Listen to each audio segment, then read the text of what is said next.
Hey Hearties, it's your girl Brand here from Mo's and May's Baby. I want to thank you all so much for taking the time out of your busy schedule to tune in to me today. I appreciate each and every one of you, and for all those who are new to this channel, thank you so much. I'm praying that you'll enjoy my vibe. So yes, today I just got home from worshiping Jehovah God, and now I'm going to make myself a quick dinner to enjoy. And by the way, Hearties, please excuse my mess in the background. I've been doing some remodeling in the other room. As you can see, the blue is new. So just please bear with me. Today I want to tell you a little bit about myself, how I grew up.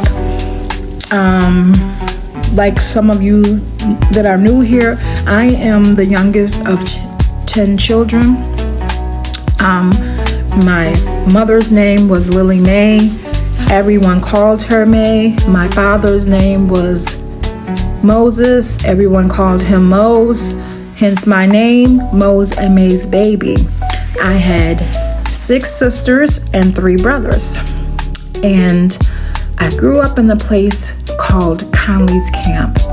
My mother and father were migrant workers. They came up to New York for a better life, and they came up to do agricultural work. And Conley Camp was the name of the place they lived. And that's actually where they met, on Conley's Camp. My dad says that when he got here, he saw kids with this thing called juleps, and I guess down south they called them lily dillies. And he asked, where did they get them from? And so, of course, the lady that sold them was my mother. And he said that when he saw her, he thought she was just the prettiest thing that he had ever seen, and he had to have her. And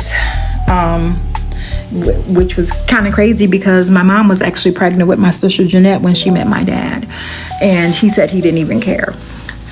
So my mom had 3 children from a previous marriage. My dad had 2, and together they had 5.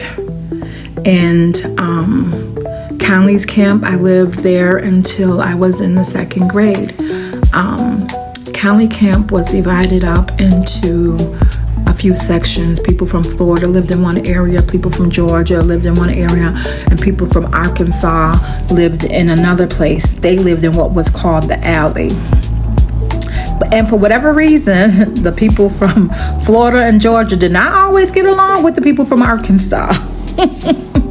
But sometimes things like that happen when you bring a lot of people together. As kids riding our bikes down there or something, sometimes the kids would throw water on us or something like that, and then we go and get my older siblings or my older cousins, because my older cousins, they lived there too. They lived kitty corner from us, and it was actually like a community. We were approximately 20 minutes from the closest town, and they had a store so that you could buy things that you would need without having to go to the store. And they also had a restaurant, and they also had a club for the grown folks to go and have a good time, to drink and have a good time. And we did not have, there was electricity, but we did not have running water. Exceptional. Our place had running water, but it didn't get hot. We were the only ones that had actually running water, but it didn't get hot. So in our kitchen sink, but we still just had to boil the water on the stove, and that's how we would wash our dishes. And we had this big silver tub that we used to take a bath. Now, back in the day, after we had moved to a place called Kirkland Manor, we used that same tub in the summertime for to keep our pops and drinks cold. But back then we had that's what we took a bath in. and we did not have inside plumbing, so we had that proverbial pot. And I can remember vivid how the apartment was. So you'd walk in through the front door, and that was the kitchen, and went to the living room. We had a dining table, and then you walk through the hall, and that was my mom and dad's room. And I actually slept in the crib for a long time because space was limited. And then to the right of their room was the girls' room, and to the left was the boys' room. Now, some of my siblings, because they were older, they weren't living there with us. But it was still a house full of people. But it was a lot of good times. At the time, I didn't really think of, how I was living or whether I was considered to be poor or disadvantaged. But all I know is it was a good life. We really didn't per se want for anything. We never went hungry. The struggle was never like that. But I think by the time I actually came along, my dad was actually no longer doing agricultural work. He had got a job doing construction. But I guess they came up here for a better life, and that's what they found. And to get back to they had a well. Everybody used to have to go to besides us, would have to go to this well. They had like 3 different wells for each area, and you would pump your water there, and you would take enough in to drink and to do your dishes and to take a bath when you needed it. And my mom and dad, they would actually wash our clothes out on the old rub boards and stuff like that. But I do remember she actually got the old washer, and it was outside. It wasn't inside the house. It was kept outside the house. And she did get a machine, and it had that old ringer to it. And so that's what she had for a while as well. But as far as the bathrooms, we had an outhouse. So when we were playing outside, we went to the bathroom in the outhouse, and it was a lot of fun.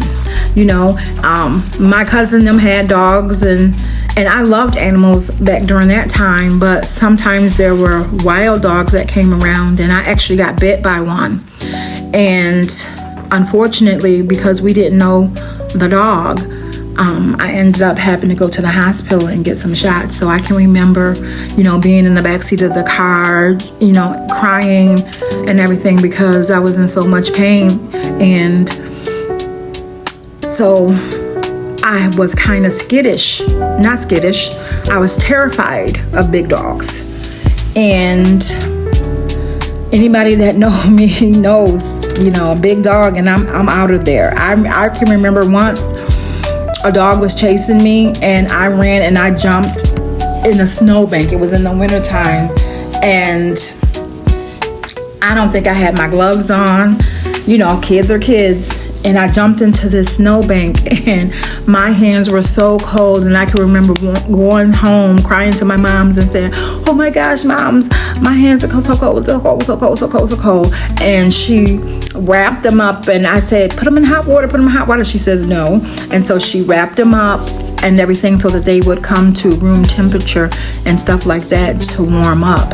And so, but until this day, sometimes my hands from that frostbite, they still get a little rough and dry in the winter months. But yeah, so that's just one of my little childhood lessons.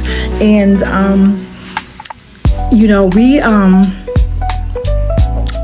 we had a little store down there, and we lived next door to this lady called Olame. We all called her Miss Olame. Miss Olame. Miss Olame did not have any children, but we all considered her our grandmother. She was a surrogate grandmother to all of us. Yes, I had a grandmother, but my grandmother was not like Miss Olame. That doesn't mean that I didn't love her, but she was not like Miss Olame. So what Miss Olame actually owned the restaurant that was across the street. My older sister, Charlie Mae, she used to work at that restaurant, and she was working there when she was a young child. And I think that's why, she really got into cooking and stuff like that, because she loved to cook. And she worked in that restaurant. And a couple doors down from us the other way was this lady named Mayella. Miss Mayella was my first hairdresser. I had really, really long hair all the way down to my back at this time. My mom actually used to catch rainwater. The ozone layers was a lot different way back then in the 60s. And she would actually wash our hair in the rainwater. And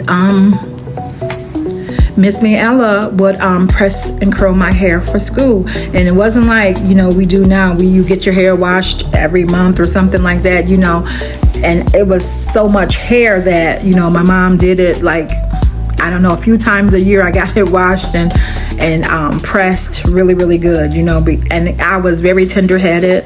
I caused a lot of problems with my mom and dad, but, I never really enjoyed getting my hair done. And it was thick, and tangly. So, but yes, my grandma lived there. She was a couple doors down from us. But my grandmother was a very mean lady. I can remember she would come to the house sometimes looking for my mom. And she would be like, is May here? And she's like, no, she gone to the store with Charlamagne, because my mom didn't drive. So my sister would take her to the store to shop. And she would go back to her house and get what she called her strap. And she would chase us with that strap until my mom came home. And my mom would be like, when she got there, she would, and the worst part was that my sister Jeanette, she had polio, so she couldn't run as fast as the rest of us. And Grandma would always catch her.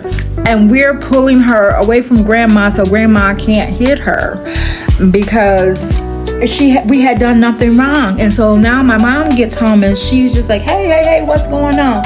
And she would be like, man, I came down here and these kids was doing X, Y, Z. And we were like, no, Mom, no, we wasn't. And she was like, that's okay, Mom, I got it. You can go now. And then, I know my mom, she never questioned us about what happened, because she already had told us that her mom was a little on the mean side, let's just say, a little strict. And but so the people that we met there, I have been in contact with my whole entire life. When we did move to the place called Carlton Manor, mostly everybody moved with them. And there's a lady that I met as a child. Her name was Patty. And I can remember going to her house to visit her, and she had a dog, and she would have to sit inside the dog house so that I could come into her house, because like I said, I was terrified of the dogs. And today I just call her my sister. That's just my sister. So we're so close and tight that, I just call her my sister.